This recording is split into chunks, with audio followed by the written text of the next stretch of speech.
Greetings, and salutations, beautiful people in the beautiful world. It is me, he is I am him. Zach Latimer, Z-Lat, Coach Lat, and welcome back to another segment of Right and Exact. Shots out to our new nation and a shout out to you. You could be doing anything in the world right now, but you are here with me, and I do appreciate that. Today, what we're going to talk about and we're going to build on is race, all right? I'm going to oversimplify this.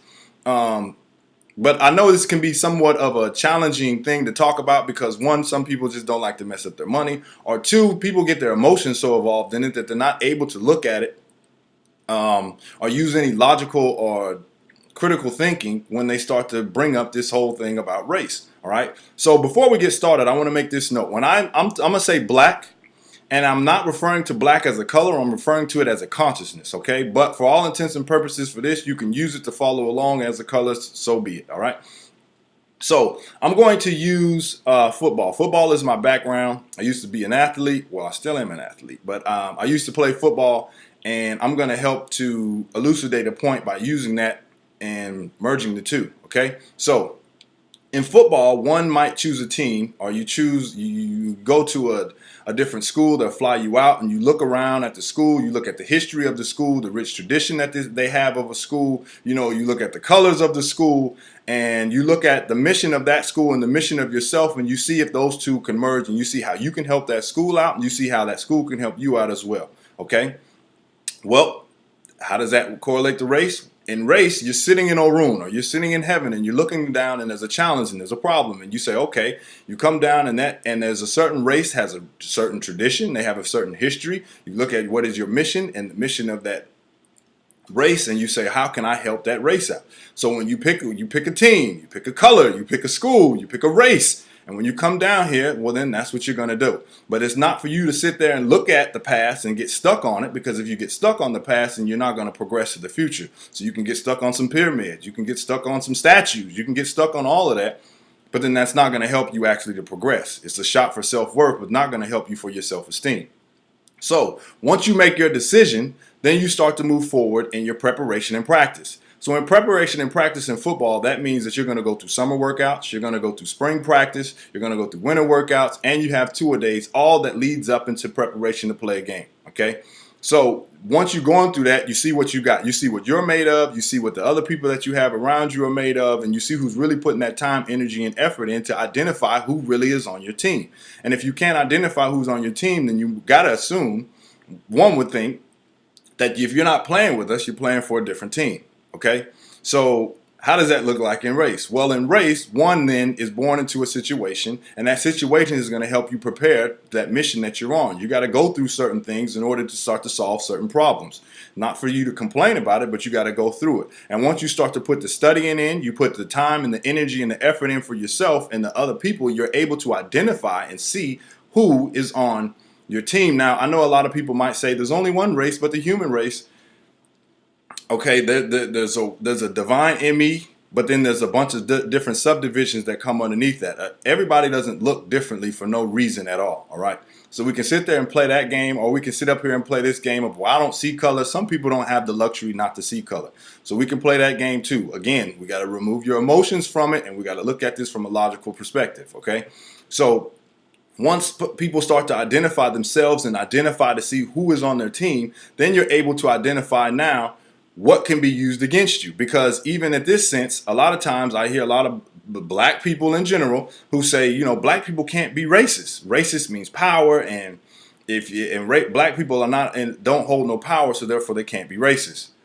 Wrong. A black person can be in a position of power and hold racist ideas, which then in turn would make them a racist. And a lot of times, if you're not well studied yourself, well versed yourself, and you didn't put that time preparation in, you can be hoodwinked by one of them. A lot of people like to say, oh, there's white devils, and there's no worse devil than a black devil. One that looks like they're on your team, but actually playing for the opposition. And if you're not careful, you're going to get hoodwinked by it, okay? So once you put that time, energy, and effort in, now you got to put a game plan in. And then when the game plan goes in, that means that you have different strategies that you're going to use in order to win the game. Strategies of different trick plays, you got fake punch, you got all of these different things that you would put in to help one to win. Well, what does that strategy look like in race? When in race now, That strategy is going to become, there's different times where you're going to call on different energies to get done what you need to get done. So there might be a time where you need to Orisha, which Orisha just means select.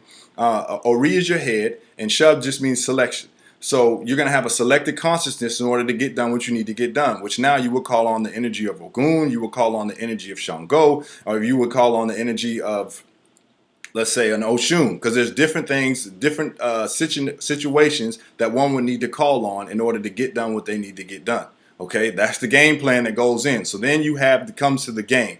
And when it comes to the game, there's three ways that people compete to see who's the best. You are going to either go through war, you're going to sex them out of the position, or you're going to dance them out of the position. There's three different dimensions that people use, okay? All those are present within football, all right? You got the actual game where people are actually battling and going back and forth. You got the dance team that's sitting on the sideline who comes in on halftime, and then you got their dance team against their dance team. You're going to either outdance them because it actually removes you from a different consciousness and removes you from calculations. This is what the dancing comes into aspect.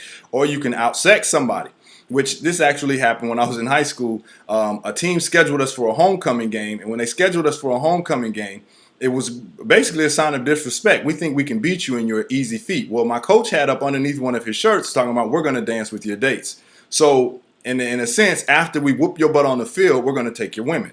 Well, if you study history, that's exactly what happens. You go over there and you go into war, and then you outsex somebody by taking their women. You misogynate the women in essence. So once you start to look at it and you see the lines of the parallels that are between these, now you go to war. And once you go to war, you come out, and at the end of the game, win or lose, you go in and you shake hands. All right, good game. And if you're a loser, you take the podium, and the coach gets up there and he says, you know, this was a hard-fought game. I tipped my hat to them. They had better coach. We got out-coached. We got outplayed. We got out-strategized. All of that. But that doesn't mean that you give up. That means that you come back stronger. We're going to be back. That doesn't mean that you get up there and you start crying, bitching, moaning, and complaining about the other team whooped us, and the other team did this, and the other team did that. So that's the reason why nobody likes to hear an immature little brat get up there and start to complain about all the reasons why they didn't make it to where they want to be. All right. Now, I'm what to say, make it plain. I'm going to make it plain.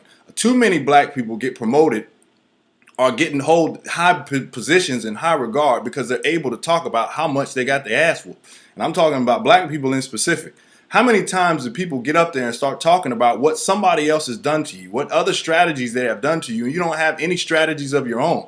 You're going to sit up there like an immature brat and keep talking about why you got your butt whooped? Or do you go back to the basics again and start to re-strategize, reprogram, mastermind, and then go after yours? Which one is it going to be? Because if you sat at the top at one point in time, you better understand that there's a lot of people that want to come and take you down. That's just the same thing in football. If you're sitting at the top, other teams, you have a target on you. Now, you can approach it like a boss. You can approach it like a general. You can approach it like a lieutenant. Or you can sit there and keep crying like a little immature brat and complain about what somebody else is doing to you while you sit there and do absolutely nothing. Nobody cares. Nobody cares. So what are you going to do? What are you going to do? You going to boss up, or are you going to keep crying? All right. So I will let you got something out of this. I will let you have a wonderful day, and I will see you next time right here on Right and Exact. Like, comment, subscribe, share, all of that good stuff. And until next time, I'm out. Peace.